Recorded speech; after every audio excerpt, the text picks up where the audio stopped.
Abd al-Muhsin Al-Saadoun or Abd al-Muhsin Al-Saadoun.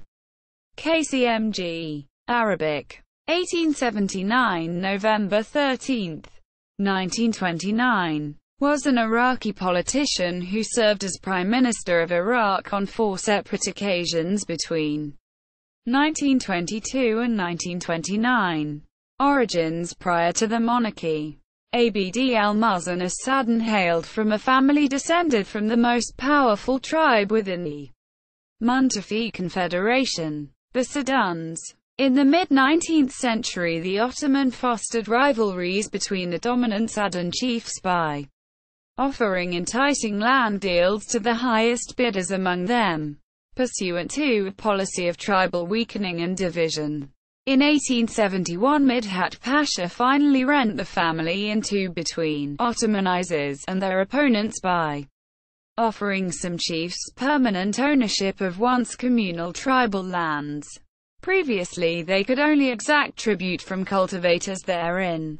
The chiefs then grew very wealthy by converting the rest of the tribe into mere tenants for their exploitation. Great Britain took Iraq from the Ottomans following World War I, and pursued a policy whereby they lavished political and economic favors on tribal leaders in order to encourage them to exert their influence in ways conducive to British economic designs in the country. Al-Saadoun was one of many to consistently obtain seats in Parliament in exchange for this service.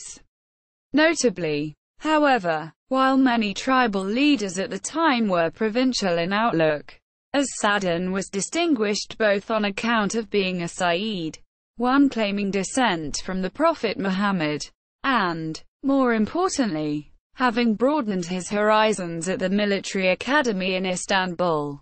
Al-Saadoun served as a military officer during Ottoman control of the country, as an aide-de-camp to Sultan Abd al-Hamid II, and as a 10-year member of the Ottoman Parliament. Afterward he returned to Iraq and embarked on a career in politics as a formidable politician. Time in Parliament. Al-Saadoun was a shrewd politician with many tribal and British connections, as evinced by his control of the Parliament alliance the Progressives. This made him one of Faisal I of Iraq's bitterest rivals, as he frequently acted as an instrument of British supremacy over the Iraqi interests Faisal was trying to pursue. As premier in 1923, he cracked down on a movement calling for a boycott of elections for the Constituent Assembly. Then in 1926 he assured the smooth passage of the Second Anglo-Iraqi Treaty despite its inclusion of an unequal 25-year financial and military agreement between Iraq and Britain. During this, his third term in office, Al-Saadoun also negotiated the Turkey-Iraqi Treaty in which Iraq promised to pay Turkey 10% of its revenues from the Mosul oil fields in return for Turkish recognition of Iraqi control of the area. In this way he contributed immensely to Iraq's diplomatic efforts.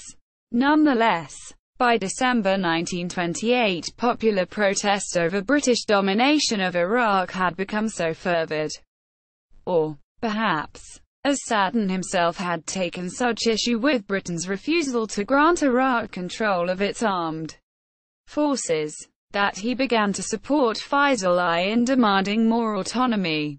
He resigned in protest on January 1929.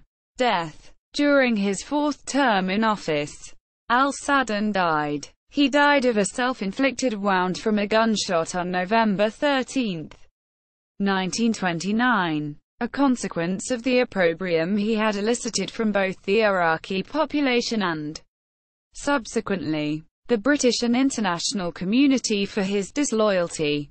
He left behind a suicide note to his son stating, "I have suffered with forbearance all possible insults and contempt.